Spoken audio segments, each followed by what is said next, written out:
This is Atlas Network with Michael Carnuccio. Hello, and welcome to Atlas Network with Michael Carnuccio. We at Atlas Network love to talk about the worldwide freedom movement. We love to highlight our partners, and most importantly, have conversations on this podcast with the people, the leaders that are out there, making sure that human dignity, individual liberty, and freedom is expanding all across the globe. And today, Svetla Kostadinova, my friend from the Institute of Market Economics in Bulgaria, is our guest. Svetla, thank you so much for being on the pod today. Well, thank you. It's a pleasure for me. Svetla, I know when we first met, and one of the opening questions I probably asked you was to talk to me about Bulgaria and everything. So for our listeners that may not be familiar, how would you introduce yourself or say what you do? Well, what I do, that's a question that I got asked a lot, and my mother still cannot explain it to her friends, but she has the feeling that it's something good. I mean, it's something that is beneficial for many people, seeing the results of our work. So what do IME does? We actually act as a shadow government. We monitor, we analyze, we recommend, we try to inspire, we try to compare ourselves and to actually present what is possible for Bulgaria. And we see a lot of opportunities for Bulgaria. You've been with IME for, more than 2 decades and stepped into leadership back in 2007, if I remember correctly. So what is something over your time that's there that you've seen with the organization that has just been so important or had so much impact? Well, you can say that we have been over several stages of development, all of which led to the place that we have now here as an organization recognized not only in Bulgaria, but in Europe, I would say. We have a lot of expertise and organizational skills within the team that allow us to be very active, to be very powerful, to be enjoying what we do. And this is, I think, one of the features that differentiates us from other think tanks in Bulgaria. We have a lot of fun doing what we do. So we know where we are heading to a better place, to a more prosperous society. We know that we will get there. We are confident, no matter the politicians, the world environment, and everything that happens that is beyond our power to be changed. But we know that we are going towards the right goals through the right tools and approach, and it just takes time. So this positive attitude with the IME team over the years makes it feel and seem so easy for what we do, and at the same time so powerful and actually result driven. I can clearly understand from what you're saying why you're there now, maybe among a few reasons, but I'm curious, what made you get into this line of work and come to the IME when you first started your time there?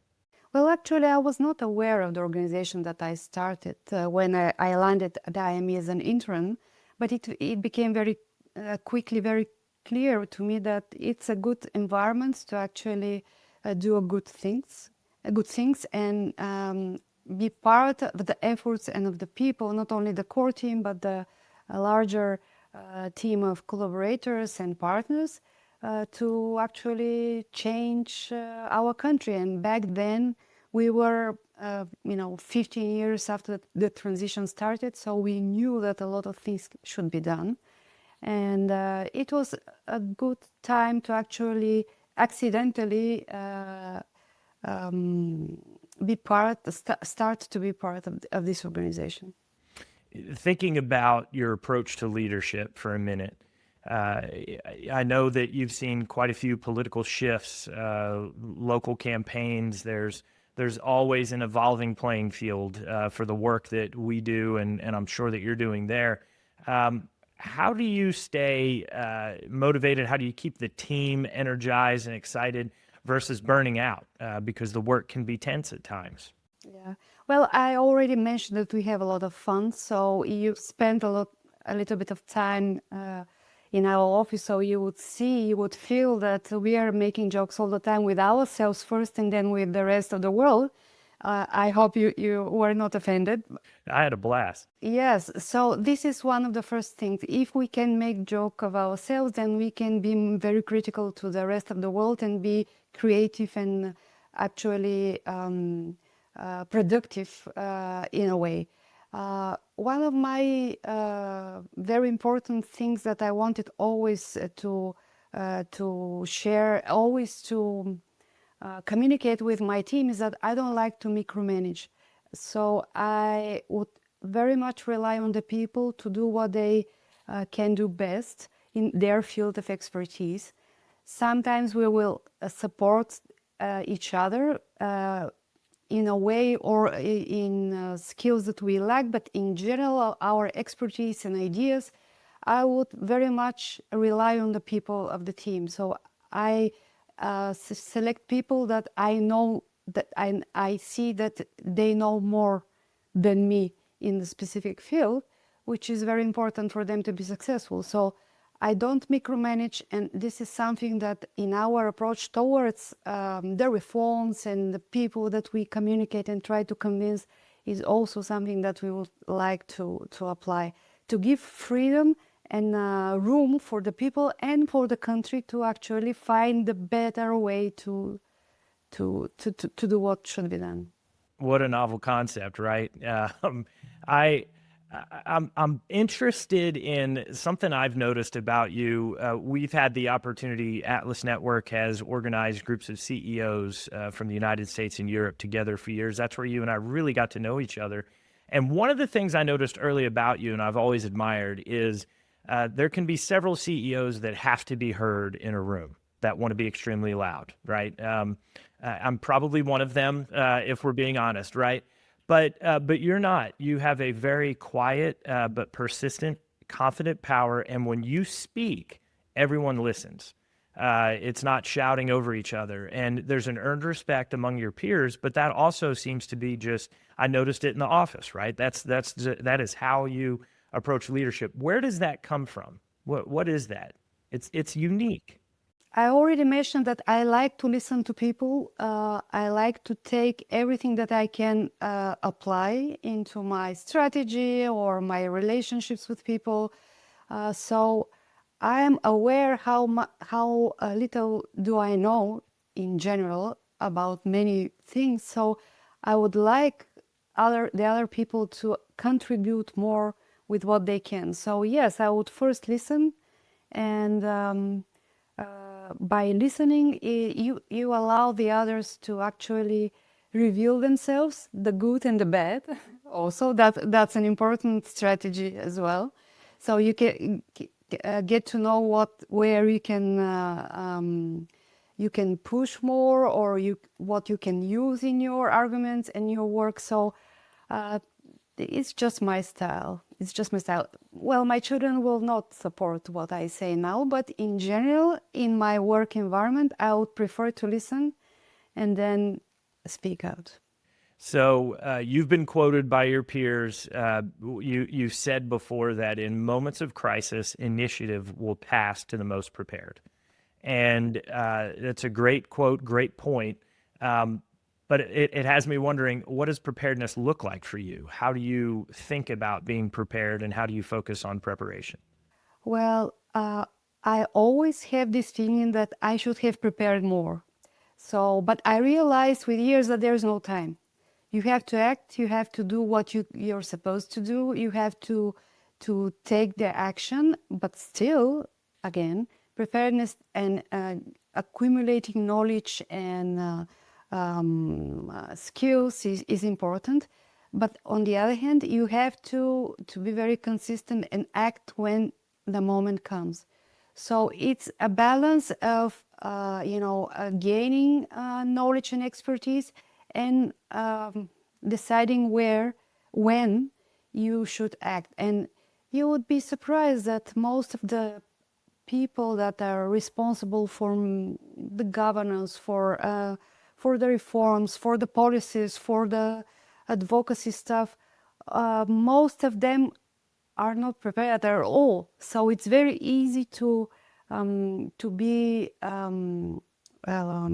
how to say to be seen as prepared, because it takes as much as a consistency to actually be more knowledgeable on a topic and act when the time comes. So be prepared, but don't wait for the last moments to actually take an action.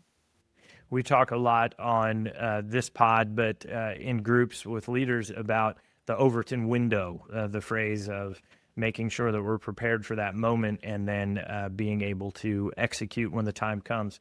Let's talk about some of those results and successes that IME has had, as we discussed before, and I think you appropriately mentioned not just a successful think tank in Bulgaria, but recognized and respected across the European continent, and in fact, across the globe. IME has been a European Liberty Award winner through Atlas Network, and has several times had recognitions, grants, and awards for the work that you all do. Pretty significant one, if I recall, back in 2009.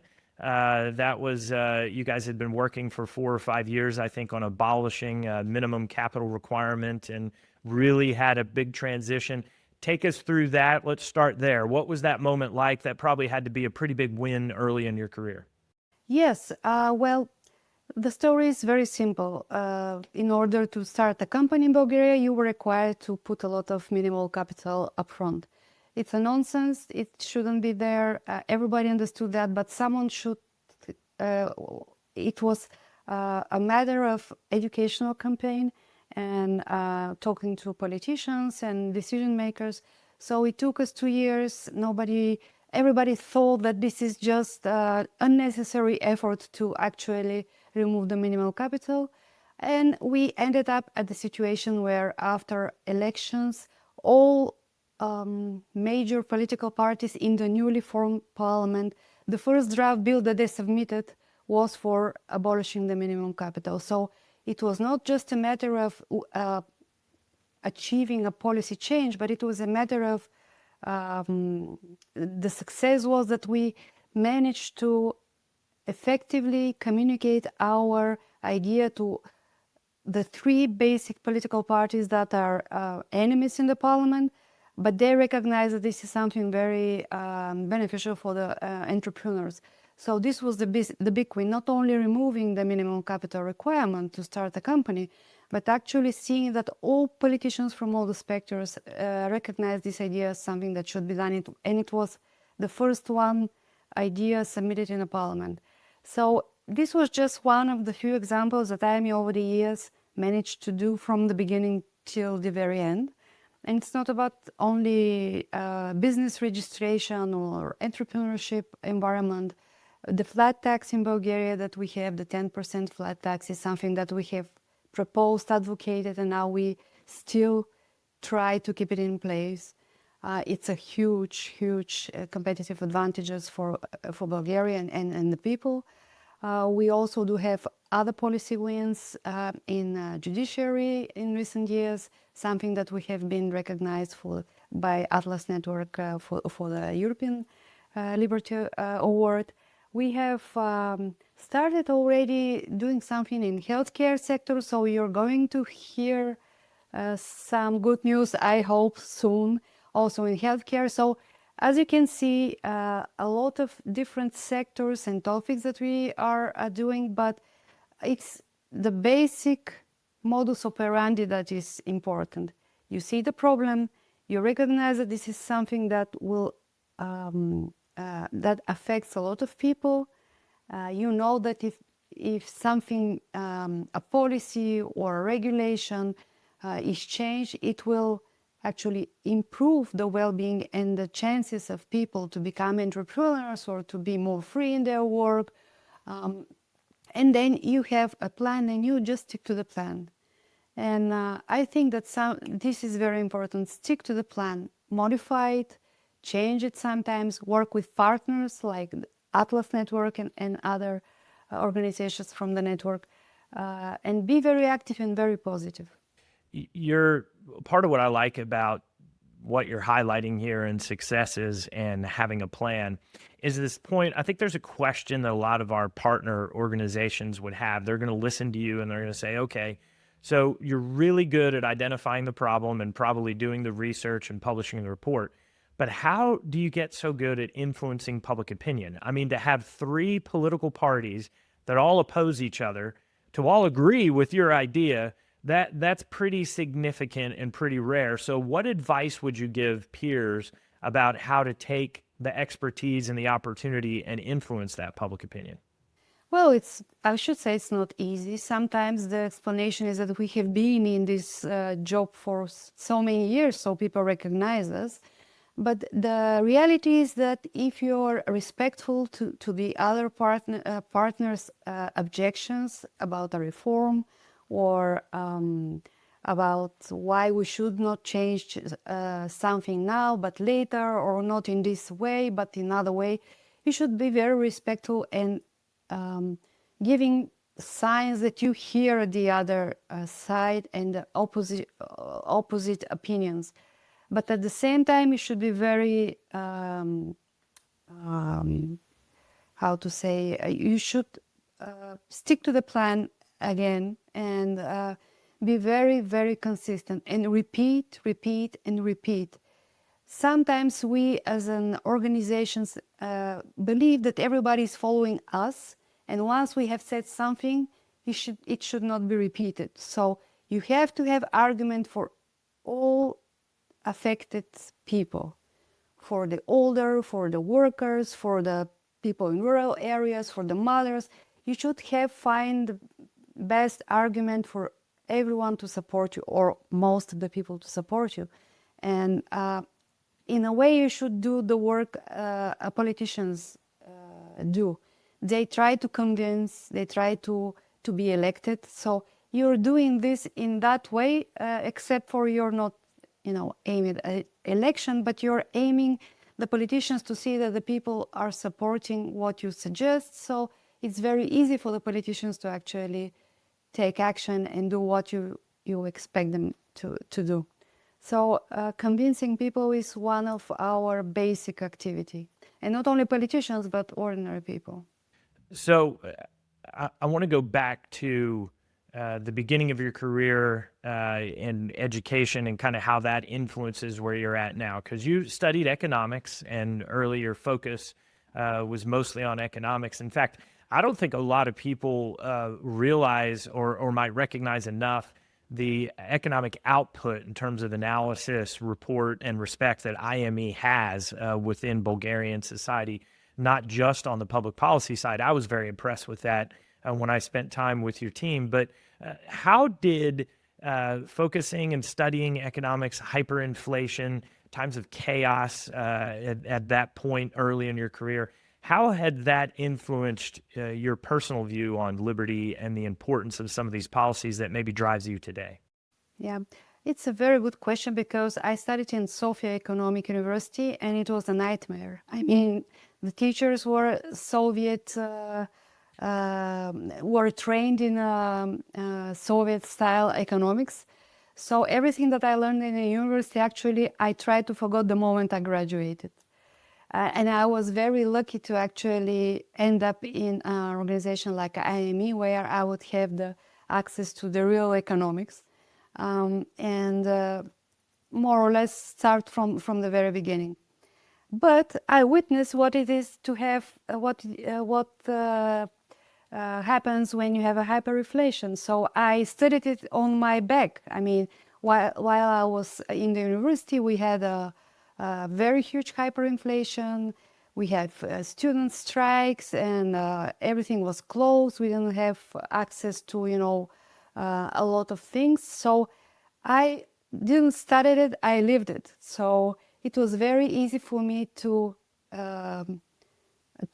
choose a place to work where it's not to work, but it's an effort to never experience that again. So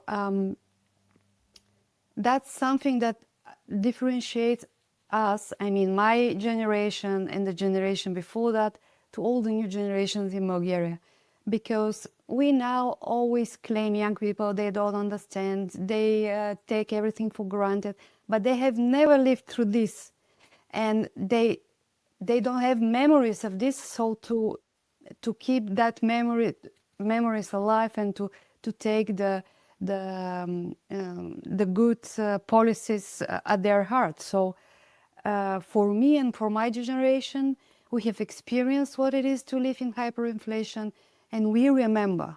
That memory keeps us, from big mistakes, and keeps us very energetic and very positive that everything can be better than it used to be before. So do you feel when you're away from the office and you're not focused on a project or a study or an initiative with IME, but you're with your family out at a restaurant or in the park, or you're talking with friends, is that still the case and the attitude that everyone remembers and there's a focus? Or do you find that even away from the office, you're trying to work to help convince people and help educate them on the virtues of liberty? Well, I try to be, it depends, but most of my friends and family, they would usually know what my comment would be on things around us, which is good, which means that I have expressed my opinion a lot of times, and they know what I will say. But to preach everywhere and to everyone, no, that's not my style. And I would rather have people make their own mistakes if these mistakes are reversible in a way. So everybody should learn from their experience in a way. You cannot just teach people and they take everything from you. So everybody has a choice to be more active in preaching the freedom ideas in our office.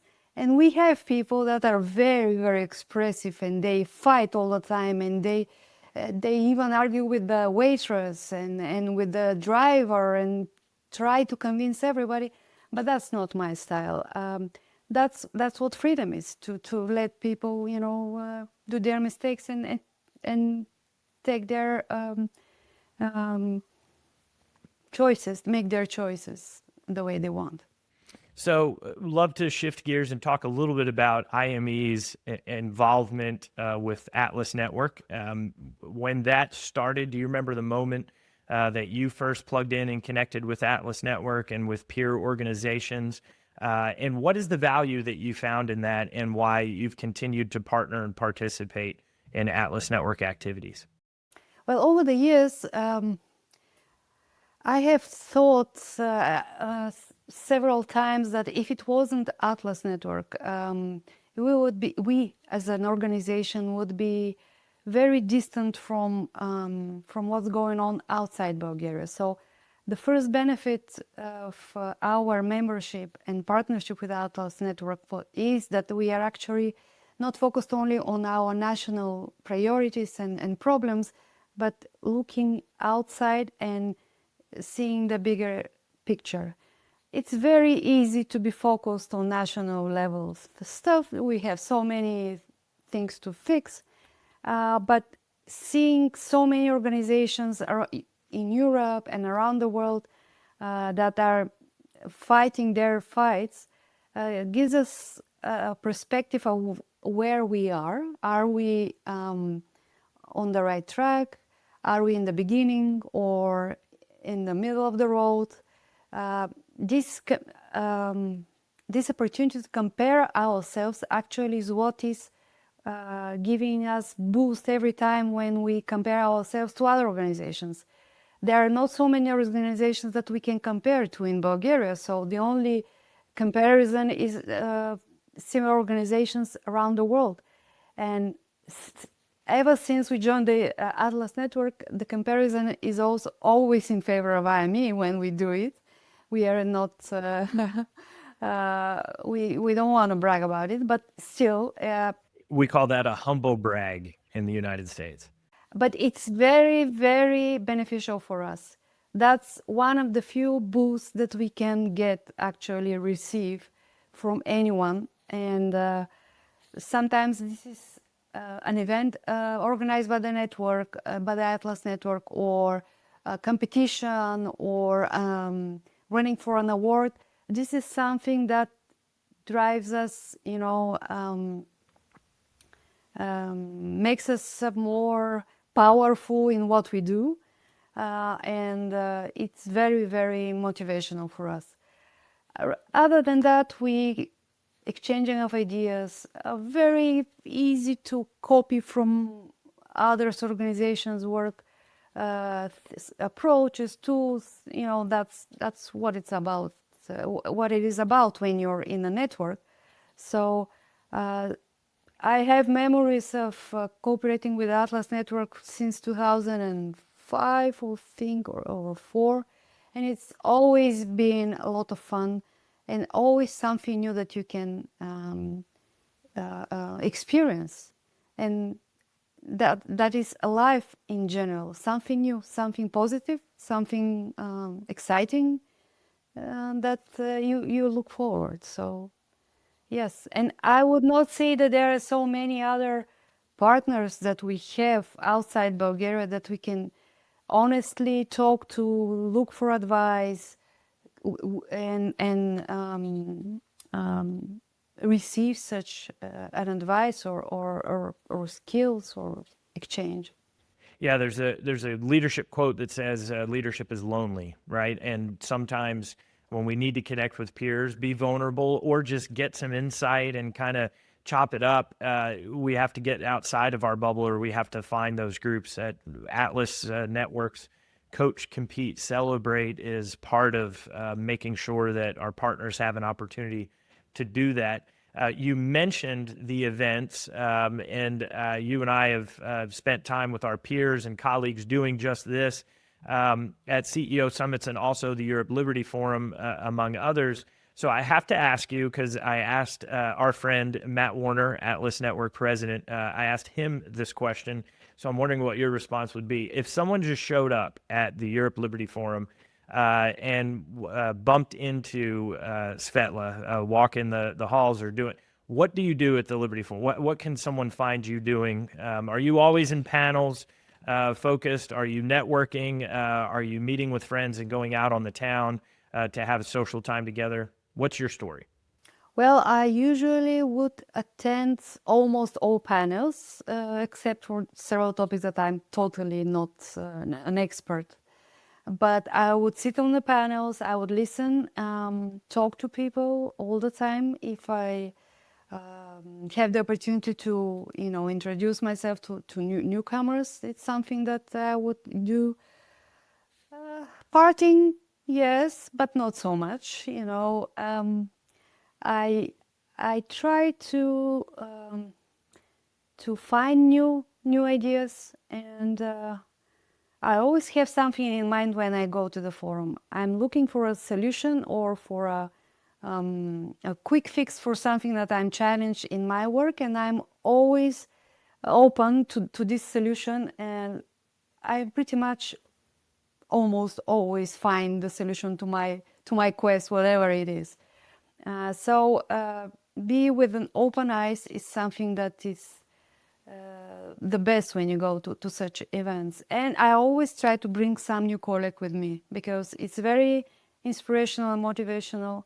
And this year also we are bringing a new colleague, and I know that it's going to be very useful and fun. You're touching on something here that I'm curious about because of what you just said.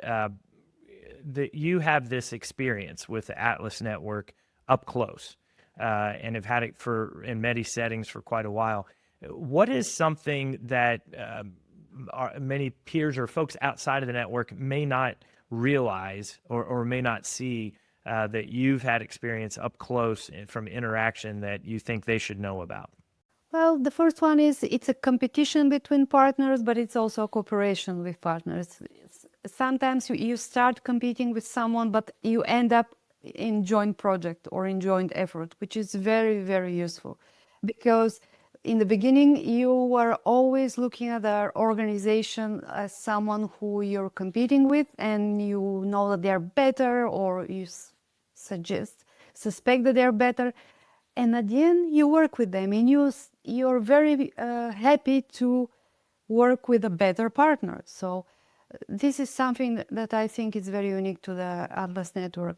And then I would say that the network itself is very supportive, and it can support you in bad times and in bad moments, or just give you the encouragement to continue. Because we at IME had 2 or 3 moments in our history that we were asking ourselves, is it worth it to continue?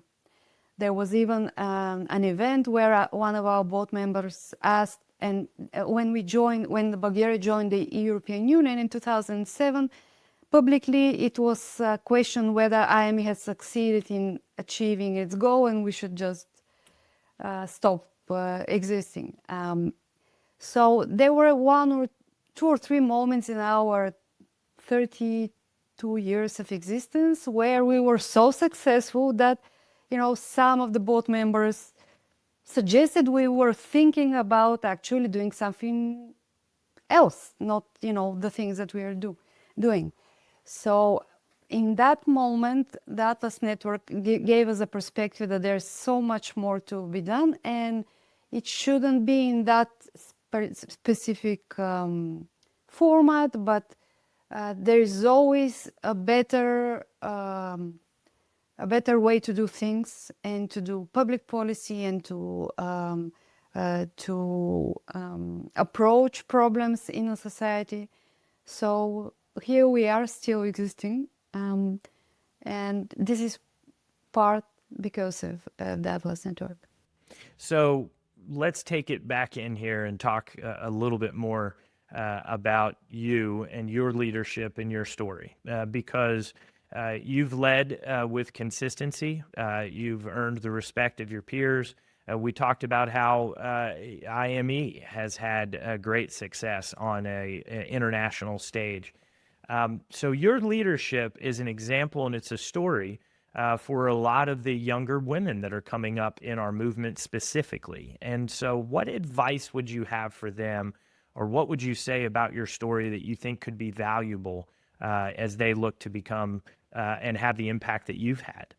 Well, actually, being a woman was something that always helped me, because I was so very well prepared to compensate for eventually in a situations to compensate for being a woman. So usually I was one of the most prepared person in the room, but actually I was never ever, or just once or twice, in a situation where being a woman was a disadvantage. In general, in Bulgaria, we would not have this issue, and women in management of companies, in government, in ministries, in ruling positions. It's quite often, and it's not seen as something extraordinary. So, but I was always on the top of my mind having this 5% chance that someone will attack me in our public discussions on a reform topic, with the argument that I'm a woman and I don't understand something, or I don't have an experience, or I'm not in a position to comment.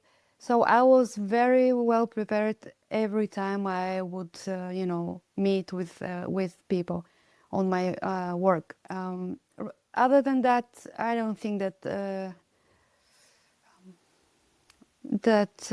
it was a problem or a challenge for me. So to all the women, just do whatever you think it's best for your cause, and don't stop yourself, and don't limit yourself to things that you think are only for women. No, everything can and should be approached and done by everyone.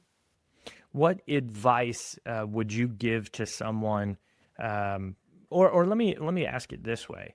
If you could go back and talk to Svetla in 2005, what advice would you give yourself? Probably I should say that I don't let me say it like this: don't delay things and actions. Don't wait for the perfect moment. As I already say that. I now, from the perspective of time, I can name at least 5 occasions when I should have acted earlier or quicker, or be more bold in my work with policymakers and politicians and decision makers and administration and other think tanks. So don't wait, just do it. Just do whatever you think is appropriate, and don't wait, don't delay. Nothing can go, wrong forever. Everything can be reversed more or less. I mean, work-wise. So just try and do and take action. It cannot be so much worse than the current situation. So, yeah.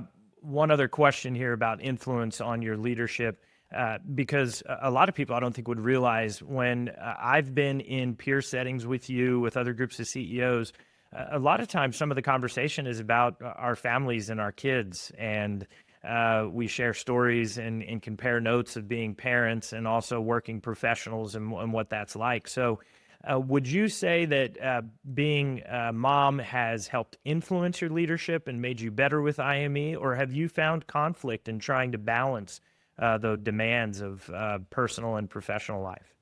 Oh, yes, definitely being a mom helped me a lot after that in my leadership style. I've become very calm and easygoing, and no one at the office can make me very mad now. I mean, this is reserved for my kids. So no one in the office can make me so mad, and I'm very relaxed. It will take a lot of effort from a colleague to actually, push the button and make me very angry. So I'm very tolerant, and I think that helps, because there are different people in the office. Some of them are very energetic, some are not so much. Some need more time, some are more productive, some are morning people, others are evening people. So a lot of different personalities. So being a mom is actually allowed me to see that, everyone is different, and all the people have their own lives, and they have different story when they come in the office every day. So I think being a mom helped me a lot. All right, Svetla, I've got one last question about your view, leadership, your perspective on just the work of IME. What is one thing in your career, or one thing to this point, that really stood out as a moment for you that at the end of the day, you went home and either you had this feeling or you got home and you said, this is exactly why I do this work? Like you were full of energy and excitement and said, this is the moment, this is why I do this work. Does one stand out?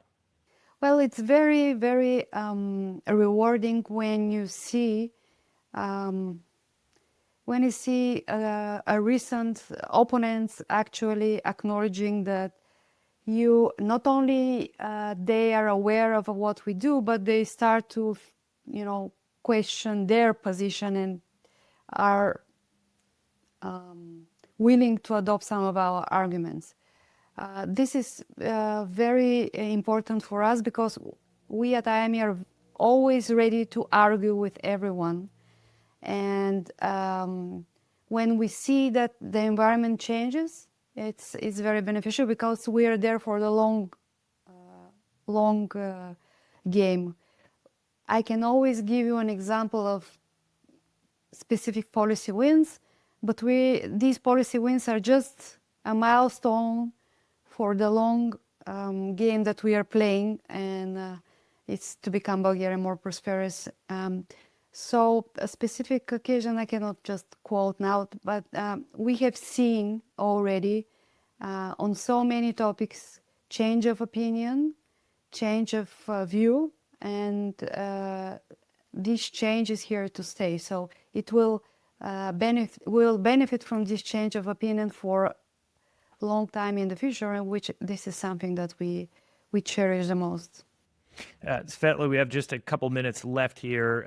If someone's been watching or listening and wants to get more involved with the Institute of Market Economics and learn more about you and your colleagues, how can they engage with IME? Well, they can follow us in social media. They can reach to us. We are very professional in our work. We were, in a way, accused that we are a very good consultancy company because we, work unlike many think tanks. We respond to emails right away. We are strict on time. We try to keep deadlines. We communicate with people very respectfully. We are very honest and publish everything that we do. So everyone who reached out to us will, we will communicate with him and will try to bring him to into our huge network of collaborators and partners. So everyone who is interested in Bulgaria, just drop us a line and you will be part of what we are doing, and actually you will become a friend sooner or later of Bulgaria, I mean. Well, Svetla, I'm going to give you an opportunity for the last word here in a second. I always like to give guests on the pod an opportunity to close with any thought they've had that we haven't discussed. But while you're thinking about that, I'll just mention hat tip to you and your team. One of your team members gave me a tour around the city while I was there. I had always heard about Sofia. It's a beautiful city. But your team has a sincerity, but they're genuine at the same time, have fun with each other, and are very purposeful in their work and take it seriously. Some very spirited discussions that happened over just specific nuance that I found to be a great example of leadership and what a team culture should be like. So hats off to you for that. And with that, is there anything you'd like folks to know about IME, about Bulgaria, about you and your approach to leadership that we haven't discussed today? Well, if I will mention something that is important to me is to always change and always adapt to new things and adopt new things. Use the new technology, use the new knowledge, use everything that is available out there almost instantly if possible to be the best in what you do. And that's what keeps us on the top of, of the organizations that actually are succeeding. So try your best, but always, always try to use everything that's available to make your work easy, more effective, and to lead you to some wins and goals that you want to achieve. Well, I want to thank Svetla and her colleagues at IME for all the wonderful work that we're doing, and Svetla for her time today in the conversation. I've learned a lot, as I'm sure you have, especially about the importance of preparedness and focusing on perseverance through tough times that maybe we won't have control over, but we can prepare ourselves to be ready to realize opportunity. And folks, if you want to learn more about IME or any other partners in the Atlas Network, I encourage you to go to atlasnetwork.org, where you can also find other episodes of this podcast. Until next time, have a great day.